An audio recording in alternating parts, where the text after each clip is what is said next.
I knew that I didn't quite fit in with the right way to be a boy. And then when I scored a goal, it would be like wanting to grab the girls and not the boys. Dwi'n cofio teimlo bod fi ddim ama bod yna rhywbeth yn wahanol amdano, ond o'n i'n methu cweit i ddeall o. Discovering kind of feelings for a neighbour's son. A dream about another girl at school, and I suddenly thought, oh, that was weird, why, that was a bit... Even though I kind of knew it in myself, it was something that I didn't talk about and I hid, and perhaps it was something that I felt ashamed about at the time. Were they going to think about me differently? Were they going to give me a hard time? Was their perception of me going to change?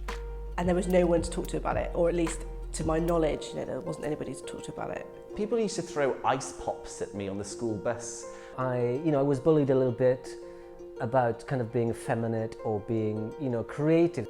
So o'n i'n meddwl bod fi'n gorfod gwneud y pethau yma I gyd. So, cael cariadon, mynd efo hogia, snogio hogia, a hyn I gyd. Ac o'n i'n teimlo bod fi'n gorfod gyda hynna. Ofn cael ynghiro yn gorfforol. And I hated being by myself, because when I was by myself it would be just sad. So I would avoid going home at times like Christmas, and Christmas is supposed to be such a family time, but for me, I just didn't want to be there, and it felt that even amongst my family I would still feel quite lonely. Ges I lot o gefnogaeth oedd yn heulu fi'n gefnogaeth yn anodd i'n heulu fi, ys am dwy waith. My mum started crying. She came up to me and was hugging me and hugging me, and she said, I'm so happy that you could tell us. Des I allan pan nath rhywun ofyn I fi. Nath rhywun yn heulu ofyn I fi, wyt ti'n hoiw? Ac am rhyw reswm yn yr eiliad na, nes I benderfynu gweud, odw. A ni'n eistedd yna'n siarad Cymraeg, ti'n gwybod, yn ddamiaeth I, rownd y bwrdd bwyd, a wedyn si, mae dy fi rhywbeth mae'n rhaid fi weid wrthych chi. A wedyn nhw, beth, a si, fi'n... A ni'n eistedd yna'n meddwl, rhaid ddim gweud y gair hoiw, mae gair hoiw yn ridiculous. So after 2 weeks of being at drama school, I came out to a close friend of mine while I was straightening her hair. But I didn't really know how to do it. You just go, oh, by the way, I'm gay.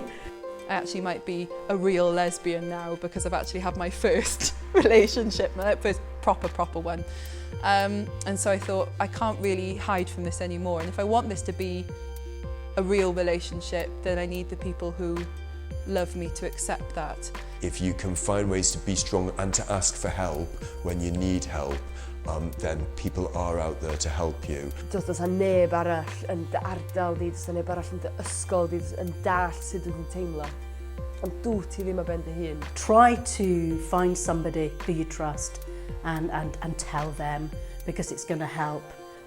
Bydden ni'n cynghori unrhyw un I fyw bywyd gonast, waith pa mor anodd ydi o.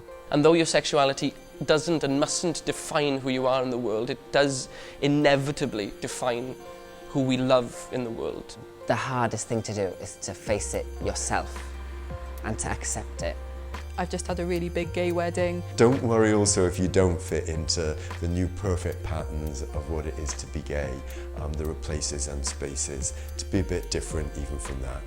As time goes on, you just feel stronger about yourself, more sure of yourself, and it gets easier. It does get better, but it's just about knowing yourself, isn't it? It does get better because you've got to have that faith within yourself, and you mustn't give up. Dwi'n gobeithio fydd yr fideo yma'n helpu rhywun sy'n dod o'r un cefndir a fi I wybod bod posib dod allan a bod yn hapus a bod yn Gymraeg.